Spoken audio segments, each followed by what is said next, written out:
Si Namrud ang hari ng Iraq. Tinawag niya ang kanyang sarili na Diyos. Hinamon niya si Allah na makipaglaban sa kanya. Itinayo ni Namrud ang malaking tore ng Babylon. Nagtayo siya ng malawak na imperyo mula timog hanggang hilaga. Upang mamuno sa rehiyong ito sa panahong ito, isinilang si Ibrahim alayhi salam. Noong panahong iyon na ang kamangmangan ay nasa tuktok nito isang malupit na hindi naniniwala. Si Namrud ay nagpahayag na walang Diyos maliban sa kanya. Si Namrud ay napuno ng maling patnubay. Siya ay dating tinatawag ang kanyang sarili bilang Panginoon ng lahat ng bagay.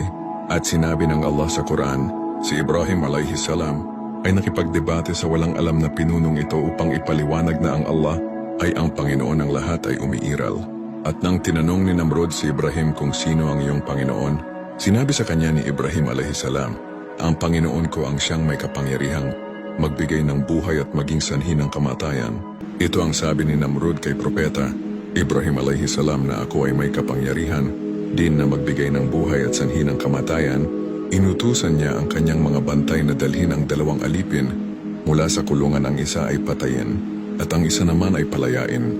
At ang sabi ni Ibrahim alayhi salam na hindi iyon ang ibig kong sabihin, hindi siya nag-aksaya ng oras na sinabi niya kay Namrud, tunay na si Allah ay nagpapalabas ng araw mula sa silangan. Maaari mo bang iangat ito mula sa kanluran? Kaya't ang mga di mananampalataya ay lubusang nanlumo. Ngunit sa halip na maniwala at sumuko kay Allah ay lalo siyang nagalit at nagmamayabang. Sinabi niya kung umiiral ang Diyos kaya ipaglalaban ko ang Diyos na iyon. Namrud, sinabi niya sa kanyang, hukbo na tayo ay magpapana ng mga palaso ng diretsyo sa langit mula sa kung saan dumarating ang kapahayagan kay Ibrahim. At dito niya sinunog si Ibrahim alayhi salam at hinamon niya ang Allah. Sinabi niya kay Ibrahim na tawagin mo ang iyong sariling Allah, ay agad naman nagutos ng Allah na lumamig ang apoy kay Ibrahim alayhi salam kaya hindi siya nasunog sa apoy. Sa kabila ng dakilang himalang ito na kanyang nasaksihan, ngunit hindi niya dinala ang kanyang sarili na magsisi at tanggapin ang kaisahan ni Allah. Sinabi ni Namrud kay Ibrahim alayhi salam, sabihin mo sa iyong Allah na hindi siya patas at hindi ako nangangailangan sa kanya. At sabihin mo na rin sa kanya na ang buong mundo ay humanga sa akin. Ang lahat ng mga tao masunurin sa aking utos.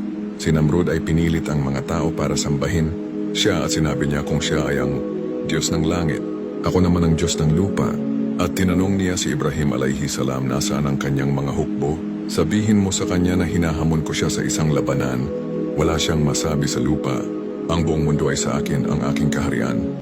Inutusan ng Allah si Propeta Ibrahim alayhi salam na pumunta siya sa ganito at ganong lugar kung saan ako makikipagdigma kay Namrud. Ang kagalang-galang na Ibrahim alayhi salam ay nagpasa ng balita sa Namrud sa araw na itinalaga ang niluwalhati at walang ibang Diyos na si Allah na nagbigay sa kanya ng milyon-milyong hukbo ng mga lamok para labanan si Namrud. At pagkatapos ay ipinadala ang mahihina at mapagpakumbabang mga nilalang na ito sa pagkilos laban sa mapagmataas at matigas ang ulo na hindi naniniwala.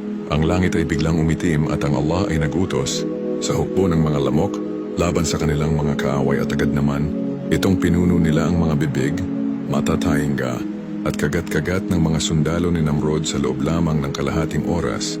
Nawasak agad ang hukbo ni Namrud. At si Namrud mismo ay umalis sa larangan ng digmaan, sumilong sa isa sa kanyang mga kastilyo.